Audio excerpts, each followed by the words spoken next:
Hey everyone, it's Jimmy here, kindly asking you to tap the like and subscribe buttons and the notification bell and turn on all notifications. Also, don't forget to leave a comment saying where you're listening from, or just drop a quick comment saying I'm doing my part. It began with a sound. At 4:35 a.m. on June 18th, 2021, a 911 call was logged at the Tama County Sheriff's Office in Iowa. The caller, Karina Cooper, was hysterical. She reported that her husband, Ryan Cooper, had been shot and was covered in blood. What dispatchers heard was a portrait of pure panic. What deputies found just 7 minutes later was something else entirely. When the first deputy arrived at the rural Trier home at 4:42 a.m., he walked into a scene that was both tragic and profoundly bizarre. Ryan Cooper, a local farmer, was in his recliner, deceased. An autopsy would later confirm he had been shot twice in the face. The couple's 3 kids were also in the house at the time of the incident. But the most unsettling detail was Karina. She wasn't beside her husband, or on the phone, or trying to render aid. The deputy found her sitting directly on top of her slain husband's body. The scene was immediately suspicious. A single shell casing was recovered, but the weapon was missing. There were no signs of forced entry. The deputy removed Karina and her children from the residence and was immediately suspicious. The stark contradiction between the frantic audio of the 911 call and the unnatural, staged-looking physical evidence at the scene defined the mystery from the very beginning. It was the first clue that what investigators were seeing wasn't the aftermath of a random home invasion, but the curtains raising on a calculated performance. While the scene was loud with suspicion, the case itself fell quiet. For more than 2.5 years, the slaying of Ryan Cooper remained unsolved. To the public, it may have looked like a cold case. For Ryan's family, it was an agonizing wait for justice. That long wait wasn't due to inaction. Rather, it was a complex digital case that needed time. This long gap was spent building a case, not with fingerprints and genetics, but with data. This necessary methodical pace had a major financial consequence, which would actually allow Karina to fund a much more vigorous legal defense. In December 2021, while investigators were deep in digital forensics, Karina Cooper successfully filed a claim for her husband's life insurance, receiving over $500,000. The digital breadcrumbs eventually formed a path. Investigators uncovered a motive as old as time, a secret love affair. Karina Cooper was involved with a younger man, Houston Danker.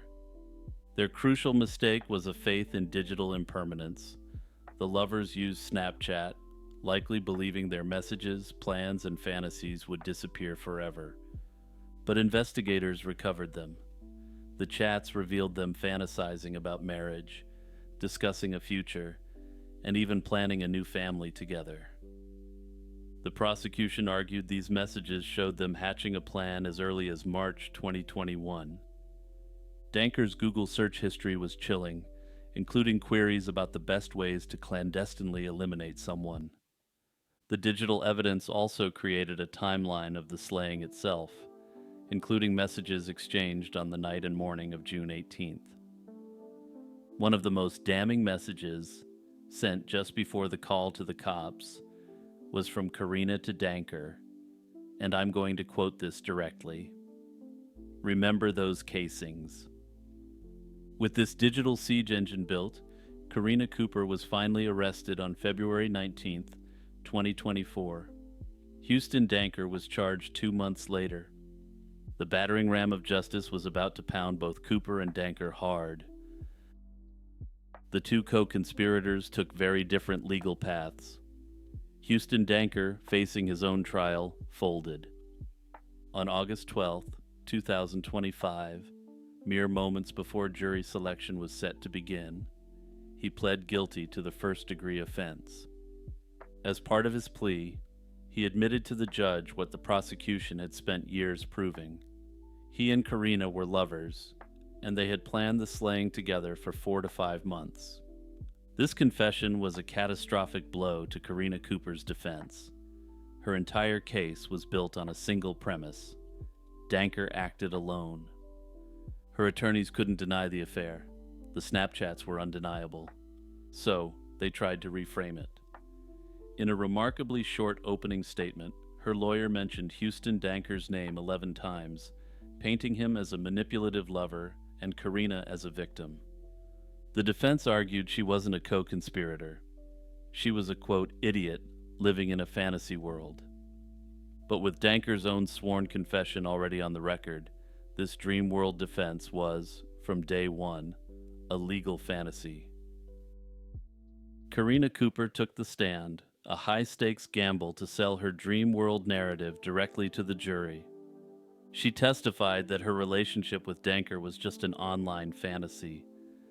She pointed the finger squarely at her former lover, claiming he had talked about slaying Ryan several times, and that she believed he was the one who pulled the trigger.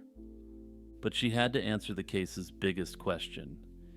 If she knew he was dangerous, why did she lie to police for 2.5 years? Her answer was fear. She claimed that after the slaying, Danker threatened her and her children, and she was too terrified to tell the truth. The prosecution's cross-examination was fiery and relentless, and I have to question why the defense put such a dubious witness on the stand. All but the most saintly people can be made to look like sinister figures if the lawyer cross-examining them is good enough. They highlighted the deep contradictions in her story. Her testimony was a volatile mix of emotions. She appeared to be angry when questioned on cross-examination, yet broke down in tears while being forced to read her own incriminating Snapchat messages aloud in court. For the jury, this performance may have fatally echoed the 911 call. They had to reconcile the woman on the stand claiming to be a terrified victim with the digital evidence showing her as an active, planning participant. The tears, like the hysteria on the 911 call, failed to create reasonable doubt. After 6 days of testimony, they deliberated for just over 3 hours, and unsurprisingly, she was found guilty as charged. The conviction carried a mandatory sentence in Iowa, and on September 19, 2025, Karina Cooper was sentenced to life in prison without the possibility of parole. Danker, for his part, received the same sentence, ensuring that these former lovebirds were now 2 jailbirds, caged up in different parts of the state.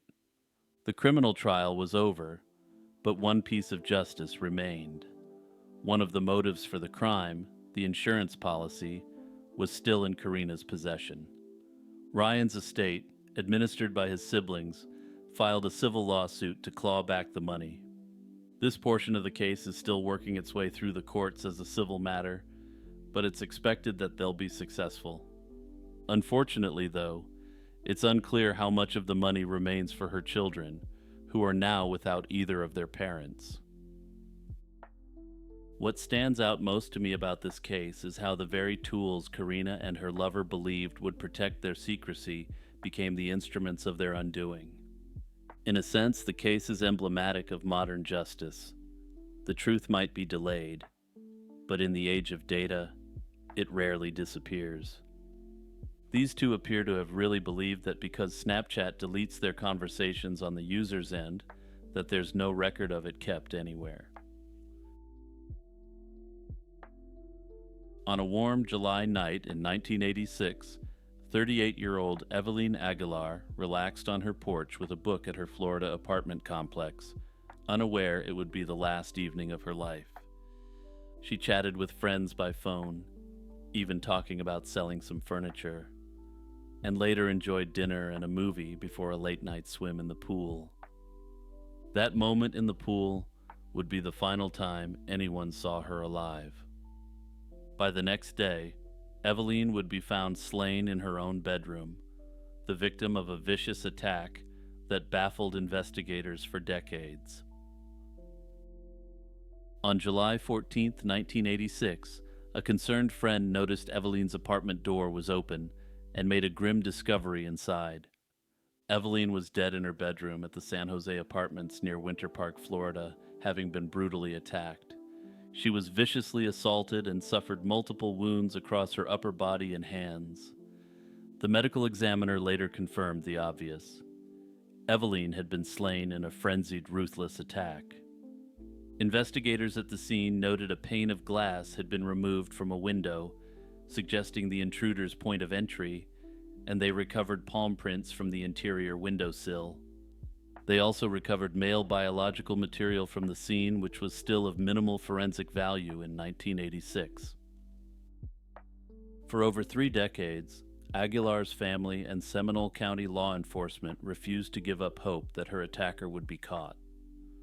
Over the years, as forensic science advanced, new tests were conducted, but no new suspects emerged. That is, until 2018. That year, 32 years after the event, the Sheriff's Office Cold Case Unit took a fresh look at Aguilar's file. Detectives submitted the preserved DNA from the crime into the Combined DNA Index System, better known as CODIS, hoping that modern technology could finally crack the case. That renewed effort paid off with a stunning result. The DNA profile from the crime scene hit a match to a man named Danny Emmett. Danny, who was 50 years old in 2019, had unknowingly left his genetic material at the scene. Investigators discovered that back in 2005, Danny had voluntarily given a sample to police during an unrelated assault investigation. Although he wasn't charged then, his DNA was saved in Florida's database. Now, over a decade later, that old sample turned out to be the key to identifying him as the suspect in Aguilar's slaying. Armed with the match, detectives double-checked other evidence for confirmation. Sure enough, Emmett's palm print matched the prints left on Aguilar's windowsill, further cementing the case against him. After 33 years of uncertainty, authorities finally had a name and a face for the likely perp. The investigation that once seemed stalled now had unstoppable momentum. Danny Emmett was only 17 years old at the time of the crime, a local teenager living within walking distance of Eveline's apartment, and he had never been on the police radar back then. Given his youth and lack of any obvious connection, detectives in 1986 had no idea the perpetrator might be someone literally next door. In hindsight, the perp knew the area well. By his own later admission, he spent time at Aguilar's apartment complex to buy weed and had noticed Aguilar on the second floor. He decided to target her for a robbery one night, and that planned robbery escalated into something much more horrific. Notably, that's his official version of events that hasn't been independently verified by anyone else.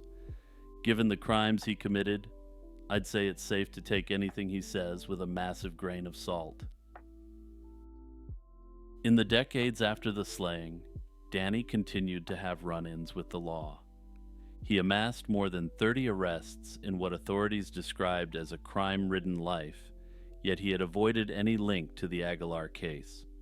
By 2019, he was living in Knoxville, Tennessee, and working quietly as a restaurant dishwasher.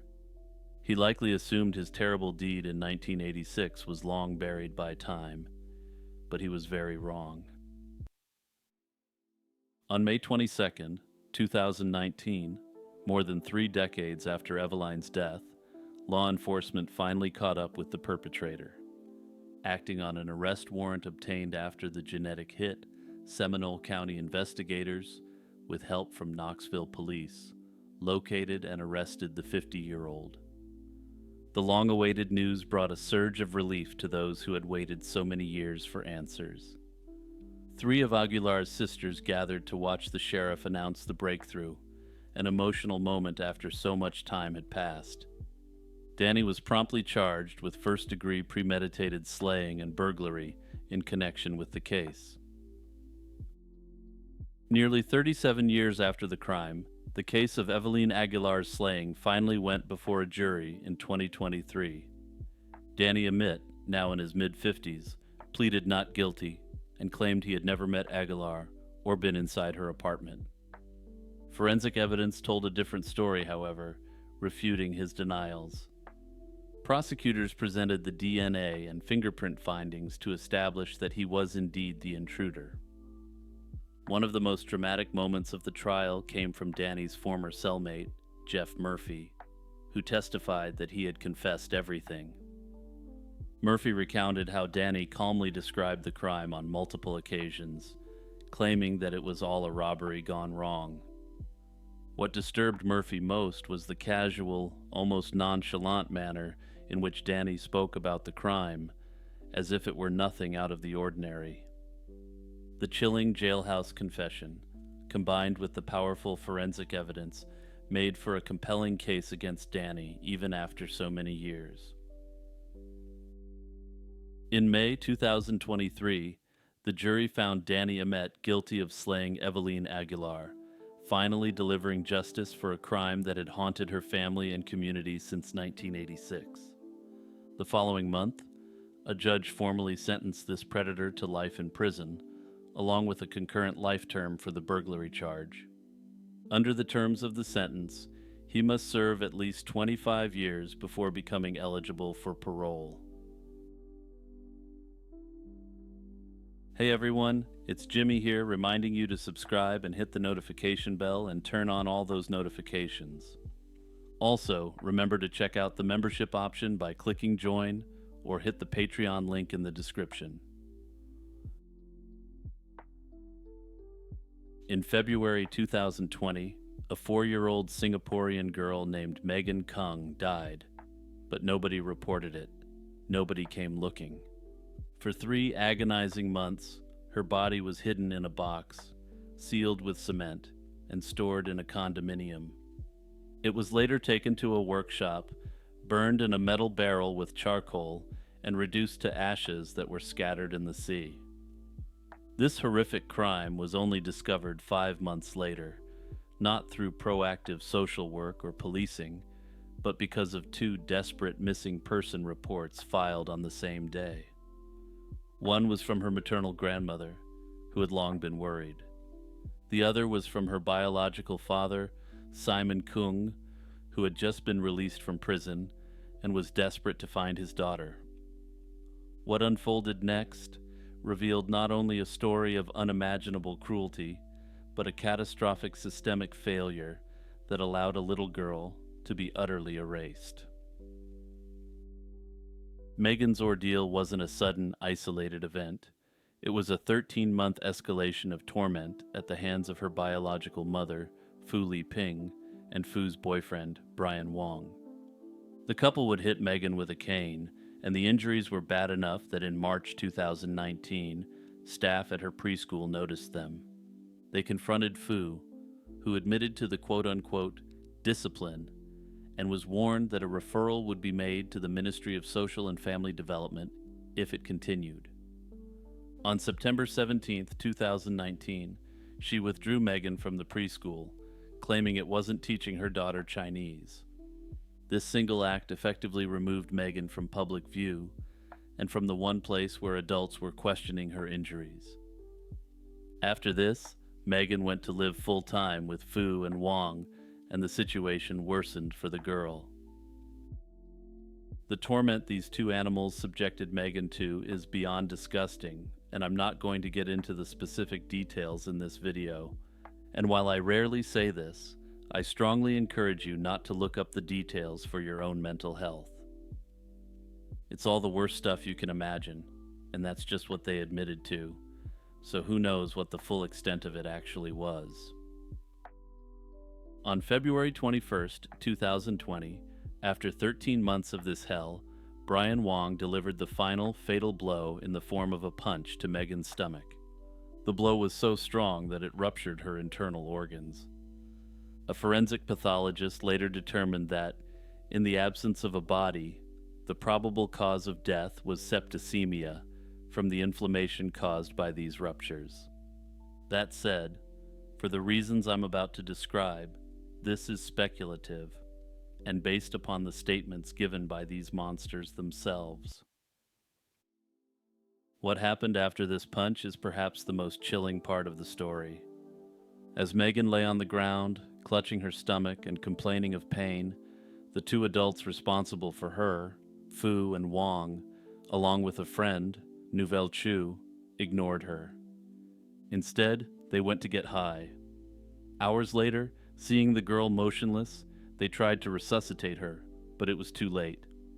Their priority immediately shifted to self-preservation and a meticulous cover-up. They decided not to report the death to avoid exposure of their crimes. They wrapped Megan's body in a blanket, layers of cling film, and brown tape. They then placed her in a box, which they sealed with cement, and hid in their apartment. For 3 months, they lived with this secret. On May 8, 2020, the trio took the box to an automotive garage. Using a metal barrel and 2 boxes of charcoal, they incinerated Megan's remains. Then, in one last indignity, they gathered the ashes and threw them into the sea at East Coast Park. For 5 months, the world didn't know Megan was gone. The cover-up was, for a time, successful. The case wasn't broken by a single tip-off or a piece of forensics, but by 2 separate police reports filed on the exact same day, July 20th, 2020. The first was from Megan's maternal grandmother, who had been worried for some time and had actually filed a missing person report back in January 2020, a month before Megan was slain. The second was from Megan's biological father, Simon, who was getting the runaround about the status of his daughter. Simon Khung had just been released from prison. Concerned for his daughter's safety and unable to find her, he went to the police to report her missing. These 2 reports coming together finally triggered a full-scale police investigation. After assessing the reports, police quickly established that the girl was no longer alive. Within 4 days, the horrific truth was uncovered. On July 24, 2020, Fu Ping and Brian Wang were arrested, followed by their accomplice, Nouvelle Chu. On July 25, 2020, Fu and Wang were formally charged, a charge that carried the potential for the big DP in Singapore. For years, the case was held up in the courts as everyone involved went through multiple rounds of psychiatric evaluations. The case took a significant turn in February 2025, when the couple pleaded guilty to a range of reduced charges. On April 3, 2025, the court delivered the sentences, which included the practice of judicial caning. Brian Wang was sentenced to a total of 30 years imprisonment and 17 hits with a cane. Notably, while this is intended to be a non-lethal form of punishment, these canings are so severe that the criminals do occasionally perish as a result of the punishment. Fu Ping was sentenced to a total of 19 years imprisonment, and she confirmed she would not appeal. When you look at the punishments these 2 received, it's hard not to feel that they got off astonishingly light. Singapore is a country where the ultimate penalty is still routinely applied for crimes like small-scale substance trafficking. People are sometimes even condemned for amounts that would result in probation elsewhere. Yet here, in a case involving the prolonged torment and slaying of a defenseless innocent, neither Fu nor Wang will ever face that sentence. Wang's 30-year term and 17 strokes of the cane might sound severe on paper, but in practice, it means he'll likely see freedom again while still relatively young. Fu's 19-year sentence is even harder to comprehend. When you compare this to the harsh penalties Singapore imposes for offenses that harm no one, the imbalance is staggering. Personally, a system that can take a life over weed but spares those who destroy a child's life seems morally adrift. Anyway, this one pisses me off. Rest in peace, Megan. You deserved so much better.